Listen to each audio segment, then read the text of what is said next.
Esta semana, la tertulia de Radio Sefarad. Shalom, bienvenidos a esta semana a la tertulia de Radio Sefarad. Ya saben, la charla en la que analizamos los acontecimientos ocurridos en los últimos 7 días. Y hoy vamos a empezar hablando de algo que conmemoramos o que recordamos hoy. Y es que hoy, 12 de julio, hace 2 años que se iniciaba con el secuestro de los soldados Eldad Regev y Ehud Golbasser, la conocida como Segunda Guerra del Líbano. Una guerra que ha dejado muchas secuelas en la sociedad israelí, y les recomiendo que el lunes escuchen nuestra conversación con Roxana Levinson en el programa Poesham de aquí y de allí, donde analizamos precisamente esas secuelas, y que hoy en día todavía se debate, hoy en día sigue creando polémica. En concreto, se sabe que esta semana o la semana que viene tendrá lugar el intercambio de prisioneros por los soldados Ehud Golbasser y Eldad Regev, que no se sabe si están en vida, pero da la sensación de que Hezbollah había puesto unas condiciones antes de la guerra y que estas condiciones se van a cumplir después de la guerra, 2 años después de la guerra, con muchos muertos en camino. Esta decisión de hacer este intercambio, de alguna manera de negociar con grupos terroristas, pues evidentemente no ha sido del agrado de toda la opinión pública israelí. Queremos hablar de eso, queremos recordar esa Segunda Guerra del Líbano. También vamos a hablar de Irán, otro de los temas que ha ocupado los periódicos y las primeras páginas de esta semana. Irán sigue enriqueciendo uranio, se niega a escuchar a la comunidad internacional, parece que las presiones no son de su incumbencia y parece que no le atañen lo más mínimo, y lo que sí que hemos podido ver han sido unas fotos trucadas por el régimen iraní, donde había 4 misiles, parece ser que eran 3, y a saber si no esconden más cosas esas fotos. Y de todo esto vamos a hablar, y como vamos a hablar de Irán, además vamos a hablar de los derechos humanos en Irán. Y para hablar de todo esto tenemos con nosotros hoy, por primera vez en Radio Sefarad, pero no por última vez, o por lo menos en la tertulia y no por última vez, Yolanda Alba, vicepresidenta de la Red Europea de Mujeres Periodistas. Yolanda, sabes que es un placer tenerte aquí por fin. Por fin, shalom a todos. Buenas tardes. Shalom, bienvenida. Y tenemos también, no por primera vez, pero tampoco por última, a Rafael Salazar, de la Confederación Española de Lesbianas y Gays. Colegas, Rafa, bienvenido. Shalom, Masha, Yolanda. Shalom a los dos. Bueno, si os parece, brevemente analizamos. Yo quería preguntaros vuestra opinión 2 años después de la guerra de Israel contra Hezbollah. Parece que Israel y Hezbollah han llegado a una serie de acuerdos. Quería vuestra opinión, así vuestra valoración por encima de este acuerdo de intercambio de un asesino, varios cadáveres por estos soldados, que tampoco sabemos en qué condición volverán. Esperamos que vivos, pero todo el mundo tiene grandes dudas al respecto. Terrible situación. Precisamente hoy hay nuevo gobierno en el Líbano. No sabemos cómo va a reaccionar. Ojalá se dé la negociación. Hombre, negociar con terroristas y con asesinos pues siempre es terrible, pero algo habrá que hacer. En principio, esperar y respetar, a ver qué ocurre, ¿no? Da la sensación, también esta semana, siguiendo con esto, la resolución 1071, que fue la que puso final a este enfrentamiento, a cambio de la instalación de unas tropas internacionales, cabe destacar español en estas tropas, para hacer que se respete la paz y, entre otras cosas, evitar el rearme de Hezbollah. En algo ha fallado, porque según el último informe del Gabinete de Seguridad israelí, Hezbollah habría triplicado en estos 2 años su arsenal armamentístico. Bien, bueno, la realidad que se vive en Oriente Próximo es compleja y difícil. Se sabía que no había una fuerza de interposición reales. Han estado fuerzas que no han controlado tampoco esa escalada armamentística de grupos como Hezbollah o otros grupos allá en el Líbano. El hecho lo hemos visto, hoy se constituye el gobierno nuevo en el Líbano, fruto de una situación de violencia extrema de hace unos meses, donde vimos el potencial que tiene Hezbollah a la hora de controlar la capital, como fue en Beirut, y parte del país. Como digo, la situación no es fácil, es compleja, es difícil. Yo también sería muy cauto a la hora de analizar y descalificar las medidas que está tomando el gobierno israelí a la hora de la liberación de una liberación humanitaria también de sus soldados, y de ver cómo se encamina hacia una cierta negociación o paz estable en la zona. Si tenemos que saber más y tener más datos para ver en qué línea se mueve toda esta paz o estos acuerdos, y si eso va a tener alguna realidad también se enmarca dentro de lo que se habla de los contactos con Siria, la situación con Egipto, etcétera, etcétera. Y sobre todo, hemos hablado de Irán, la repercusión de la escalada armamentística y nuclear, de la política nuclear que tiene el régimen iraní. Todo eso ahora mismo constituye, junto con las elecciones norteamericanas, que son en noviembre, y vemos como los candidatos norteamericanos están haciendo también hincapié en toda la política de la zona y en la situación que se está viviendo con el la carrera esta nuclear del gobierno iraní. Todo eso hace un cóctel de 5 o 6 meses que tenemos que ver por dónde se va a desarrollar y dónde va a terminar, ¿no? Es que nadie sabemos dónde va a terminar, ¿no? Es tan complejo realmente. Hombre, nadie se esperaba esta escalada de violencia iraní, ¿no? Por ejemplo, que parece un poco una fantasmada también, ¿no? Yo no estoy de acuerdo con la negociación, ¿eh? Creo que hay que hacer algo. Lo que pasa es que yo nunca me fío de los grupos terroristas. O sea, Hezbollah es el demonio, se podría decir, ¿no? O sea, esto es terrible, ¿no? Son situaciones siempre complicadas. Te puedes fiar. Pero bueno, hay que darle soluciones siempre. Sí, bueno, pero, perdón, tú dices, Yolanda, no te puedes fiar. A lo mejor sí te puedes fiar, porque han dicho que seguirán luchando contra Israel todo lo que puedan. O sea, que en ese sentido, su carta de propósitos está bastante clara. O sea, nadie podrá decir nos engañaron, hicieron creer que querían la paz. No. De alguna manera ellos nacen para eso, ¿no? O sea, parece que es la obsesión de su fundación, ¿no? De alguna manera, pero claro. es una realidad. Y es la realidad. Lo que no podemos es hacer la realidad como la queremos que sea. La realidad es la que es. La realidad es que Hezbollah es un elemento que tiene importancia en la frontera norte de Israel, en el Líbano, y tiene un poder real. Lo mismo que Hamas lo tiene también la franja de Gaza. Ahora, que no confía, evidentemente, grupos que nacen con un objetivo que es hacer desaparecer el Estado de Israel, un Estado soberano, legitimado por las Naciones Unidas, y que, bueno, es un miembro más de la Sociedad de Naciones civilizadas, y que tienen también como objetivo pues un radicalismo y crear una situación de inestabilidad en la zona.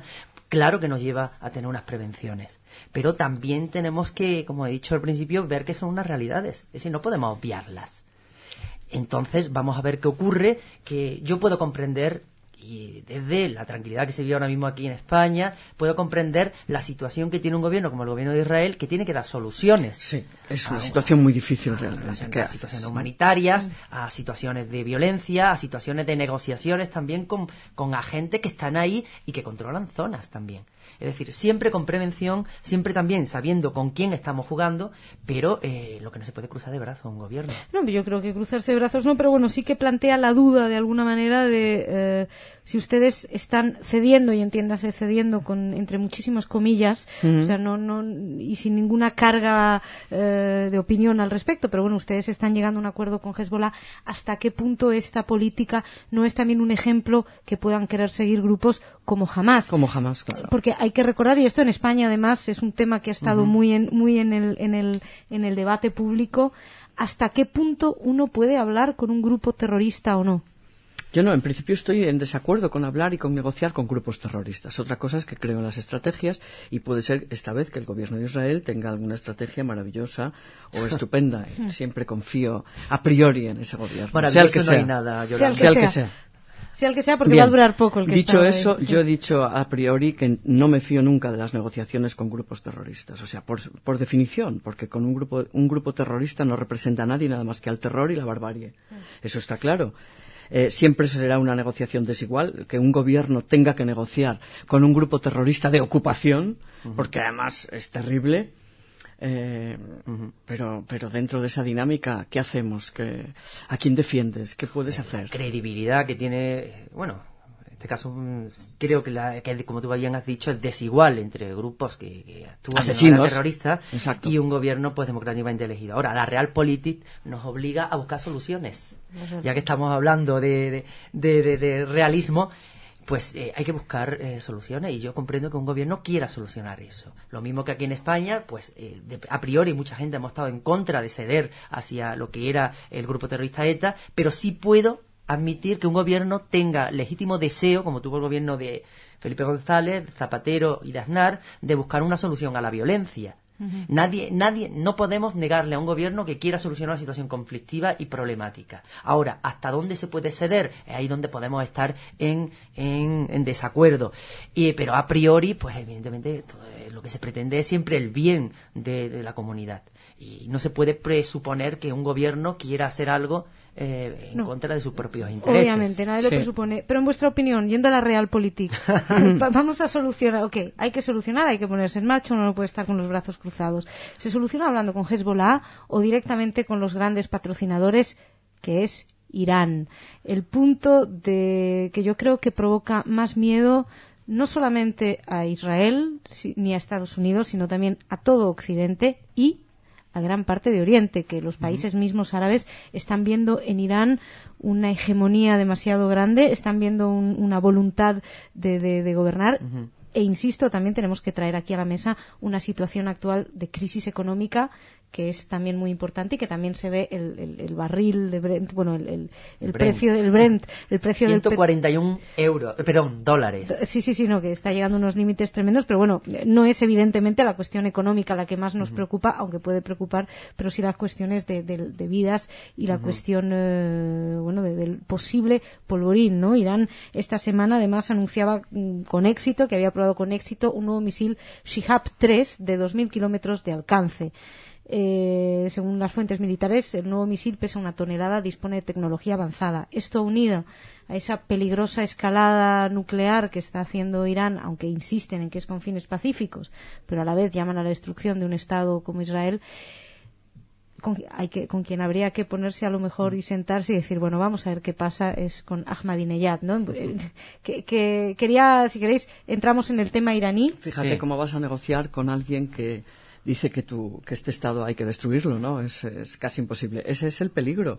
¿Para qué fue creado Hezbollah? Pues para destruir al Estado de Israel, entre otras cosas, ¿no? Con lo cual es terrible. La situación es de tal surrealismo, ¿no? Que sí que es verdad que yo noto a un Irán y a su gobierno absolutamente prepotentes en este momento, no solo por el tema de los misiles. Fíjate tú la alegría que pueden tener diciendo, por fin el Estado de Israel negocia con Hezbollah, ¿no? En ese sentido también les da cierta prepotencia, ¿no? Es difícil. Yo creo que esa negociación que planteas, Masha, no creo que se pueda dar nunca, ¿no? ¿Os imagináis la situación? Siquiera encima de una mesa. Pero ¿quién se hubiera imaginado a Arafat y a Rabin en un momento dado? Exactamente. Mira, también hay que analizar que Irán no es un bloque monolítico. El problema que tenemos es que el régimen iraní tiene una serie de debilidades estructurales. Irán Irán no es un país hay un país es multiétnico, con muchas minorías étnicas, es una sociedad muy joven con grandes problemas, los vimos el año pasado en las universidades, la represión que hubo de los universitarios. Evidentemente el régimen iraní ha tenido que buscar una serie de elementos unificadores, que también la crisis que tiene Irán tiene una crisis económica fuerte, de salida de sus jóvenes. Las universidades iraníes tienen millones de jóvenes que no encuentran salida también al empleo. Es decir, es una situación de una sociedad convulsa, complicada, también la iraní, que hay que analizar. Y en esto tenemos un régimen que se ha ido bunkerizando, que, hemos visto ahora mismo que hay sectores más moderados que han salido diciendo que no es bueno llegar a unos extremos. Aquí hay una serie de agentes que tenemos que ver cómo funciona. La Unión Europea, que no ha tenido un peso ni una voz importante, ahora estamos viendo que hay mucha vedette. Desde que salió Sarkozy como gran vedette europea, las palabras de Merkel también cuando estuvo en la visita a Israel, es decir, ha cambiado el panorama también europeo. ¿Qué voz tiene Europa en esta situación? Está cambiando, las amenazas también, ante la amenaza iraní nuclear, pues ya hay voces más críticas por parte de líderes europeos. La situación que va a ocurrir en Estados Unidos con las elecciones. Obama ha endurecido al principio era vamos a sentarnos a negociar con Irán. Las últimas declaraciones del candidato demócrata han sido no se puede permitir chantaje, tal. Es decir, existe una situación que hay que compleja, como he dicho, difícil, y hay una serie de incógnitas. Elecciones norteamericanas, el papel de Europa, hasta qué punto estará el régimen iraní dispuesto que es un farol, o está dispuesto a que esas palabras de siempre, vamos a destruir Israel, lo vamos a echar al mar, eso nos lo llevan diciendo un año. prácticamente desde la revolución islámica se están oyendo todo ese tipo de... Y claro, todo lo que son sus marionetas en la zona, eso es Hezbollah, Hamas, que también está ahí, otros grupos, etcétera, etcétera. Es decir, estamos en un momento, yo creo, de expectativa, convulso. La propia sociedad, repito, iraní, tiene graves problemas. Pero yo no creo, Rafa, que esos problemas sean tan relevantes. Primero porque es una dictadura, un régimen dictatorial islámico, que no va a tolerar ni una sola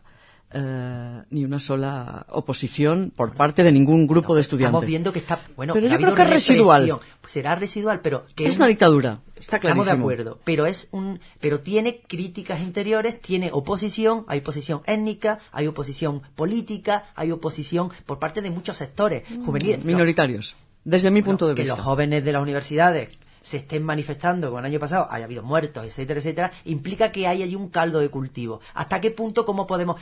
todo régimen que se extrema, como todas las dictaduras cuando se empiezan a extremar y empiezan a buscar enemigos exteriores, es porque la situación interna no es la más grata.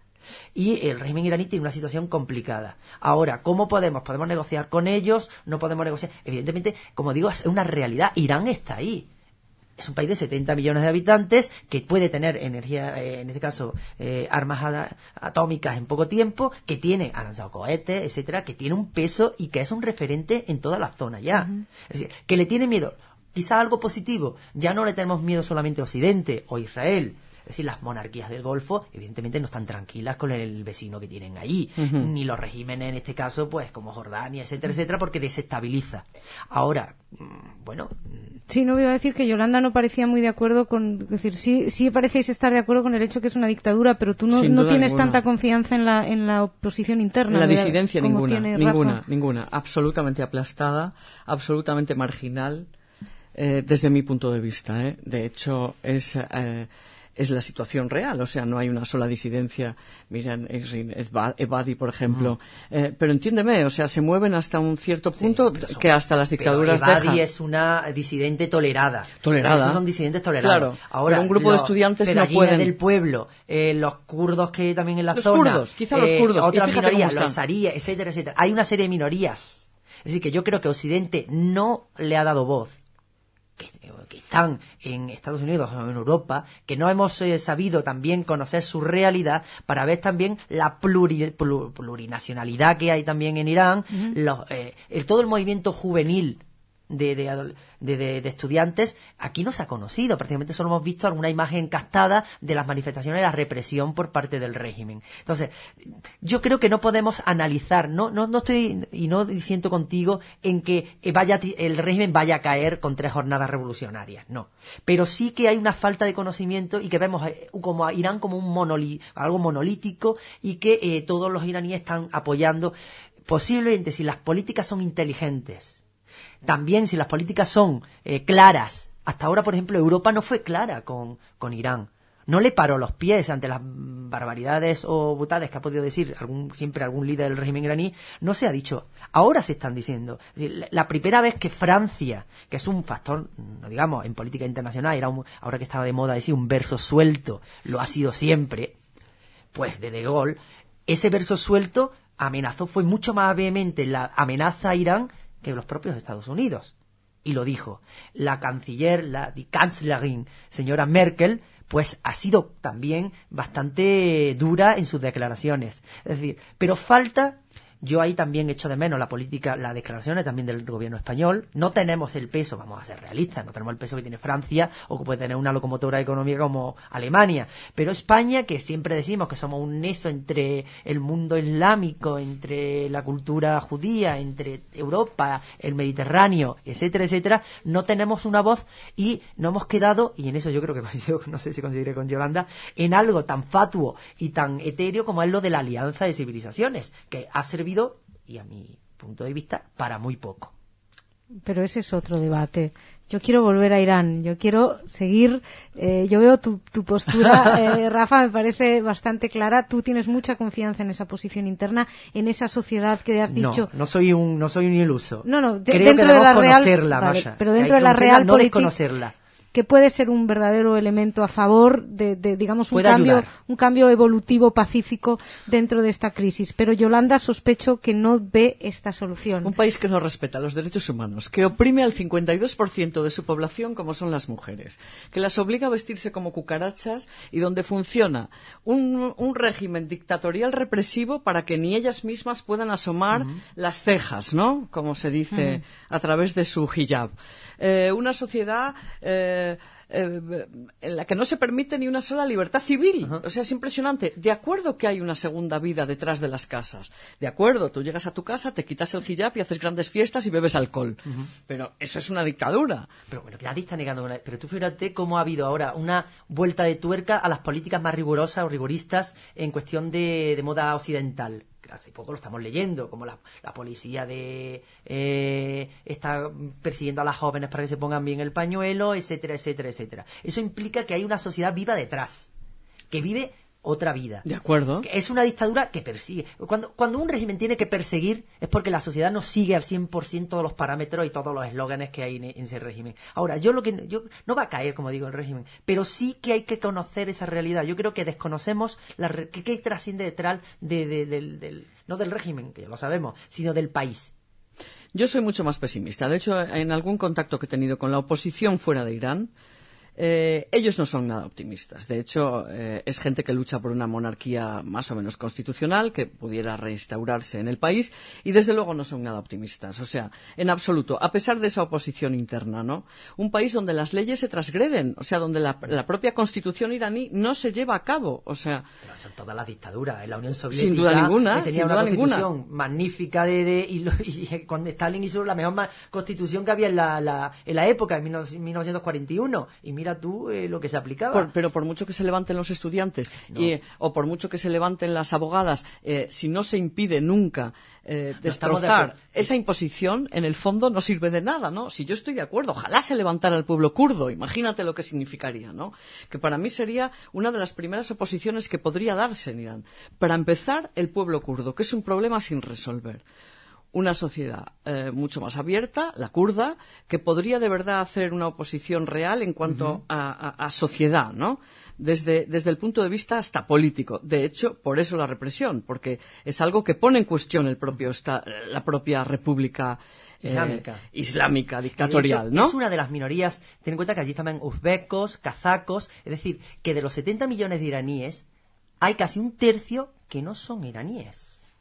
Es decir, que son minorías oprimidas y aplastadas. Bien, eso no se conoce. Se conoce bueno, yo estuve en un diálogo, en lo que fue una mesa redonda que hizo Diálogo Europeo sobre la situación en Irán y vinieron gente de los fedayines del pueblo que están en Viena, que tienen y se mueven. No estaban tan pesimistas, evidentemente, la situación no va a cambiar de la noche a la mañana, pero se van moviendo, son gente que tiene una pulsión real sobre la situación, lo que ocurre allí. Pero, y te comentan que la realidad no es monolítica, que es muy diversa, que cuando el régimen tiene que oprimir es porque no tiene todo el respaldo social o de la población.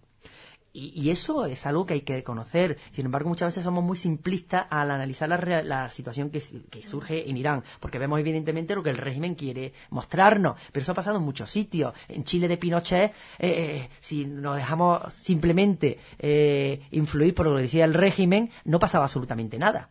Y sin embargo había sus tensiones, con miedos, con represiones, etcétera, etcétera. Yo lo que digo es, sí es la situación muy problemática. Europa tiene, en este caso, que sumarse a todas las políticas de presión. La Unión Europea, junto con los Estados Unidos, con otros agentes más, tenemos que ver qué pasa con Rusia, qué pasa con China, que son quizás los balones de oxígeno que tiene el régimen iraní. ¿Qué ocurre ahí? ¿Qué ocurre? ¿Qué va a pasar con el inquilino de la Casa Blanca en enero del 2009?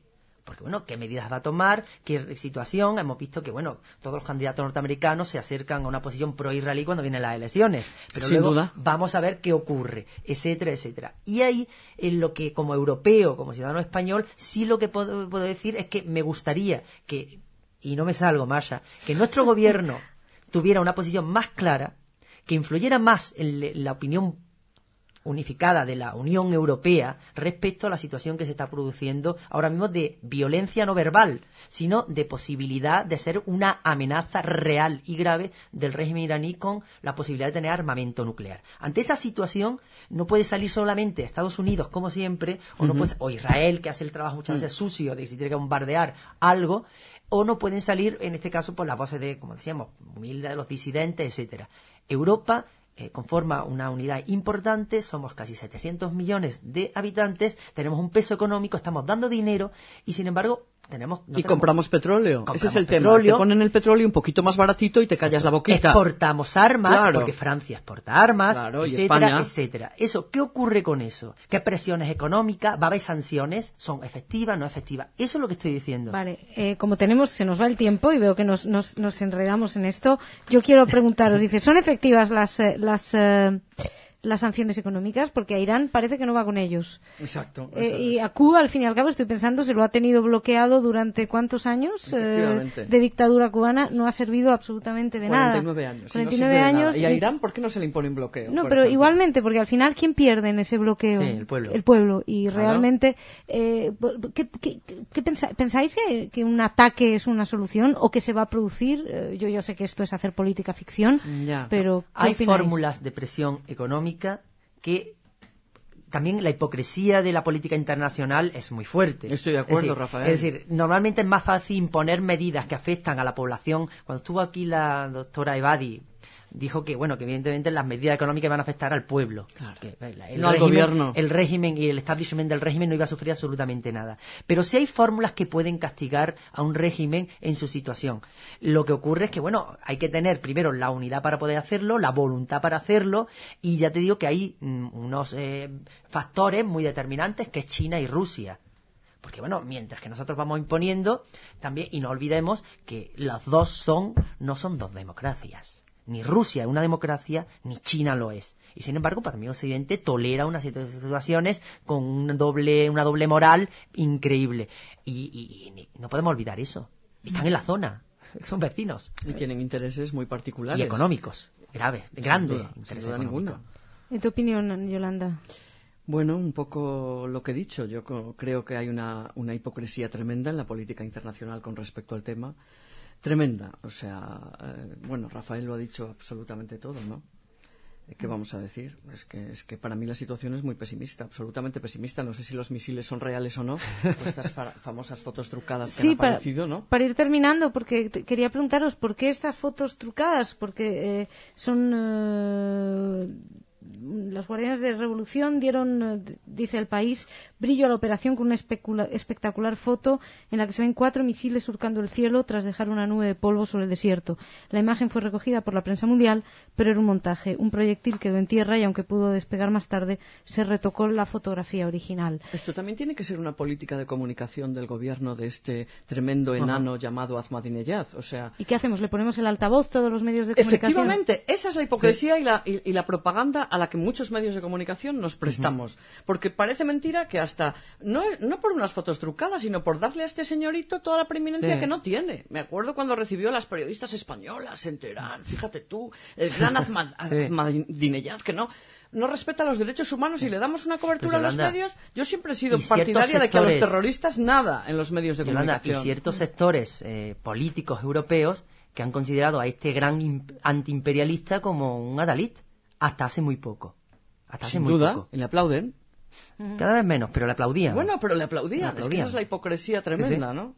Bueno, resumo vuestras opiniones. Para Rafa, una política más clara de la Unión Europea, especialmente por España, teniendo en cuenta lo que nos atañe a nosotros españoles. Para Yolanda, menos preocuparse por el petróleo y por los precios y ocuparse un poquito más por los derechos humanos de cada una de las minorías.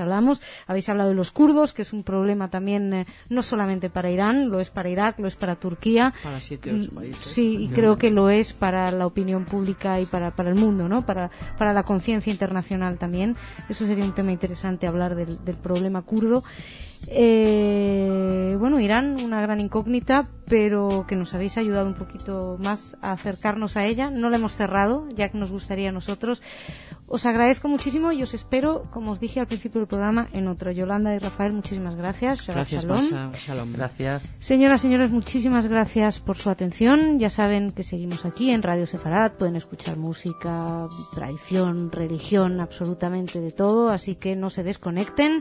Shabbat Shalom, buen fin de semana y sigan con nosotros.